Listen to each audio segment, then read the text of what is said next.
there, ladies and gentlemen, friends and rivals. I'm Josh, and I'm here with my very lucky son, Isaac. Hi! And we will be your hosts for the episode. We are honored and grateful that you have joined us at our table. Here at the Game Table Podcast, we take a look at various board, card, and other tabletop games. We give an overview, provide a little insight on how to play, and share some of our thoughts, all in an attempt to give you an idea of how it would fit for you and your table.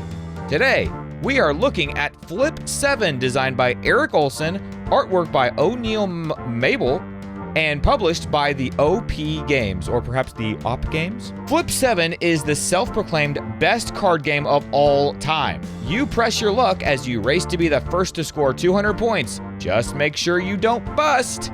You can play to 3 to 99 players. But you might need more than one deck if you're going to try to play with almost 100 people. Yeah. Isaac, they say that this is the best card game of all time. That's what the box says. So that made me wonder, what is your favorite board game of all time? Waterfall Park is a good card game. Well, what do you like about Waterfall Park? That you trade in things. I think that my favorite board game is Flame Rouge. You remember that bicycle game? Oh, yeah. Yeah, that's a really fun one. I think my favorite game to play with you guys is Quacks & Co. I do love Quacks & Co. Second favorite game. All right, are you ready to get into how to play Flip 7? Yeah. All right, let's do it. In Flip 7, your goal is to be the first player to score 200 points. The game uses a special deck of 94 cards with 1-1, 2-2s, 3-3s, and so on, all the way up to 12 12s, plus a few special cards that can help or hurt your progress. On your turn, you'll flip over cards from the deck one at a time, trying to collect as many unique numbers as possible in a single round. Each time you flip a card with a number you haven't seen yet that turn, you add it to your stack and earn that many points. For example, flipping a 5 gives you 5 points. Now, you can stop at any time and bank those points that you've earned for the round. But if you flip a number you've already revealed during the same round, you bust, and you score 0 for that round. So it's a push your luck style game, and you're always trying to decide whether to play it safe or take a risk for more points.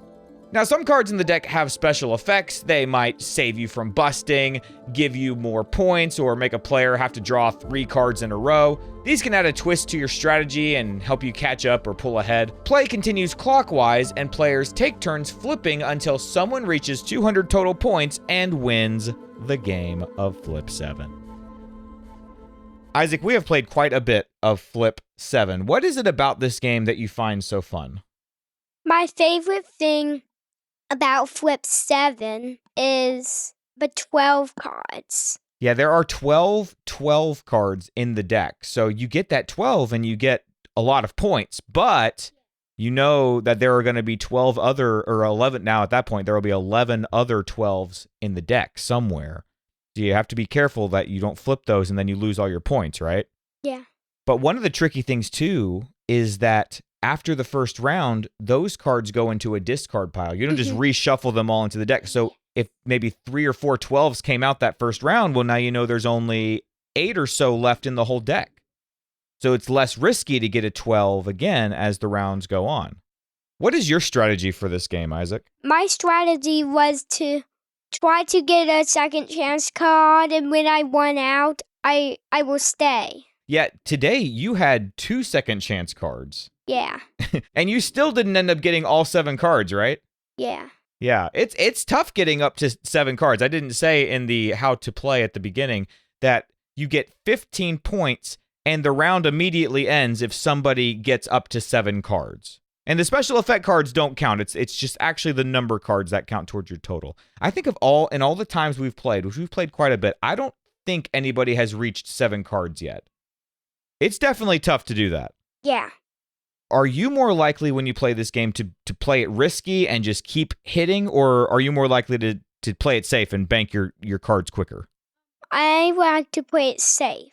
Yeah, that's kind of how I play Press Your Luck games too. But it really is fun when somebody has a lot of cards and they're like, I'm going to hit again. And you're like, oh, I like watching other people do it. I don't like doing it myself. Yep. what is your least favorite part about Flip 7? My least favorite part is watching someone get it busting Yeah. or getting a draw free card if they bust. Yeah. So there is a special effect card in the game called Draw 3, and you can play it on another player, and it immediately makes them have to draw 3 cards. And usually that player ends up busting.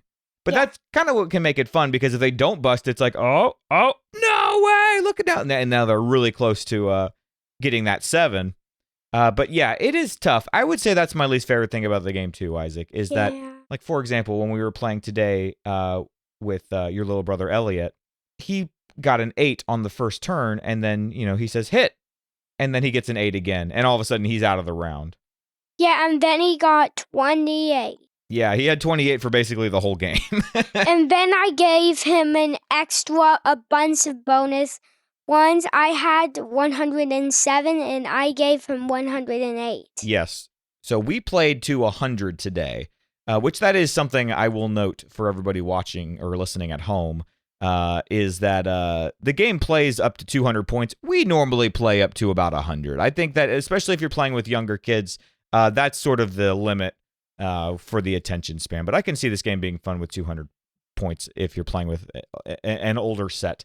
But anyways, yes, we normally play to 100, and Isaac, you were very kind and gifted your brother over 100 points there at the end, because he just, after the first round, he couldn't get anything going. He wasn't even making any bad decisions. He got unlucky over and over. Okay, of all the different special effect cards, which one is your favorite? My favorite is the 1, because you can't bust on 1. I also like 0 because you can't bust on 0 either. Well, those are just actually the number cards in the game. And you're right, there's only 1 0 and there's only 1 1 in the game. But I'm talking about like the second chance card or the freeze card. Oh, my favorite is the second chance card. I don't really like the freeze card because I see someone stop.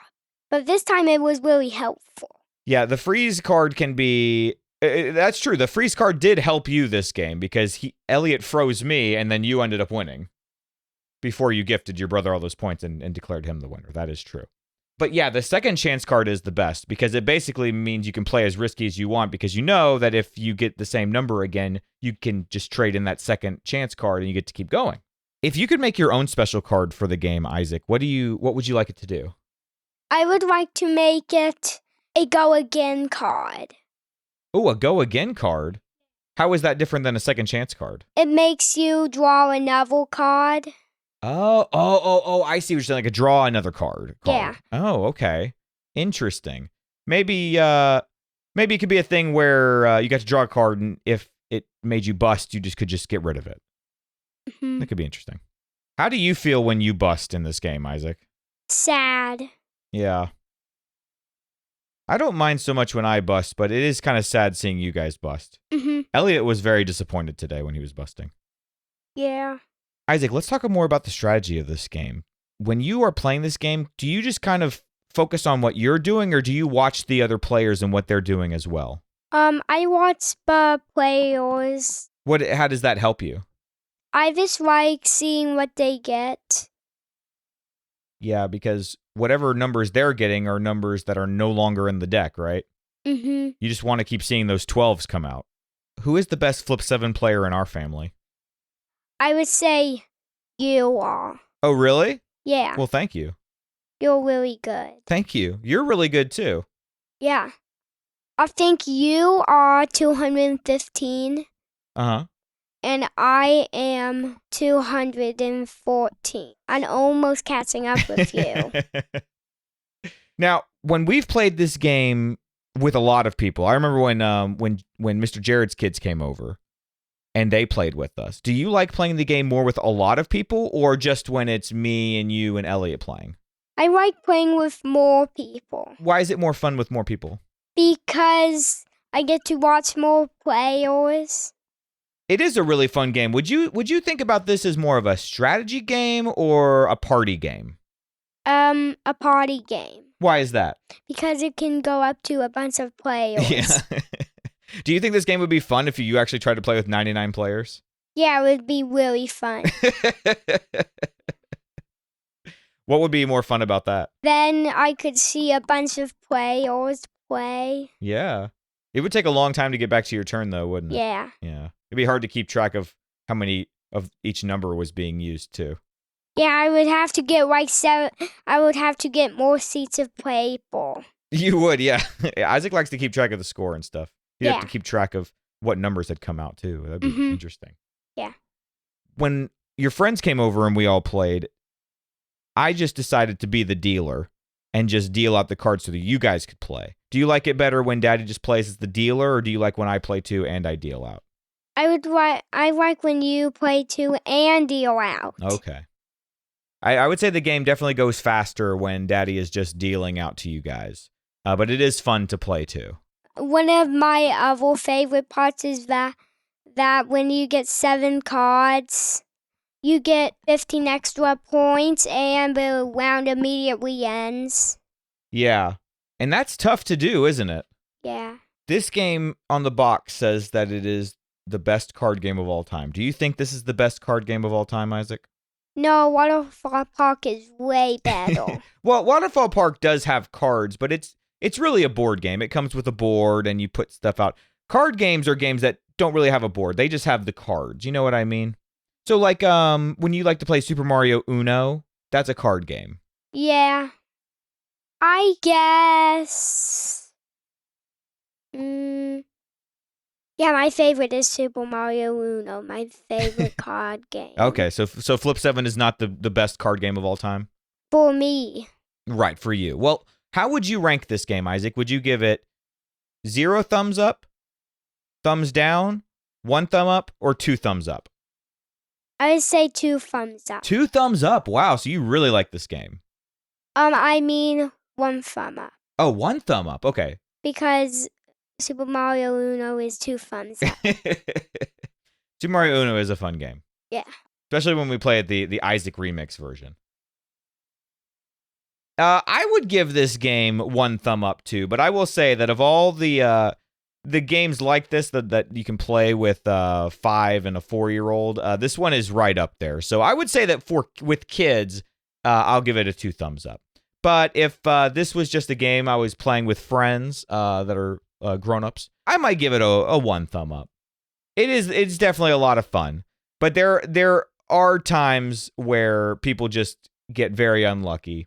And that's a little bit harder to deal with when it's with kids. With adults, they probably wouldn't get quite as bummed out. But, it's a fun game. Isaac, they're really pushing this game. For a little bit, they were actually giving it away on their website for free. I think they just want more and more people to play it because they really believe that this is a really good game. What do you think about that? Good. Yeah. Do you think that this game is going to get really popular and a lot of people are going to like it? Yeah. Yeah? You think it's going to be one of the most popular card games that's out there? Yeah. Do you think it's going to get more popular than Uno? Yeah. Wow. All right. Well, we'll have to see if that happens.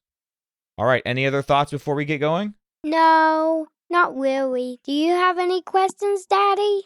I think if I was going to ask one more question, I would just say, what do you think is the age limit for this game? Because the game says 8 and up, but you're 5 and you can play it just fine. Your brother played it when he was 3. Now he's 4 because he just had a birthday, and he seems to handle it just fine. I would say 3 and up. 3 and up? Okay, yeah. Shiloh can't play just yet. Yeah. Yeah, he just throws the He cards just around. needs 2 more years. Yeah, he'll be there soon. Thank you all for listening today. If you have feedback or want to give us your thoughts on the game, we would love to hear from you. Links to our socials are in the description. But if you don't like socials, I get it. Check out our website at thegametablepodcast.com or shoot us an email at thegametablepodcast@gmail.com or find us over at BGG. All of these links are also in the description. 5-star reviews, subscribing in your podcast player of choice, following us on socials, and joining the conversation on Discord. These heroic actions are immensely helpful in growing this podcast. Special thanks to Angie Santiago for our cover art, and to Anna Snyder, who made the intro and outro music, and to Oleski Chislin for the How to Play background music. Join us next week for another episode of the Game Table Podcast. In the meantime, may your dice rolls and your card draws be blessed, and your experiences at the table be ones to remember forever. Bye.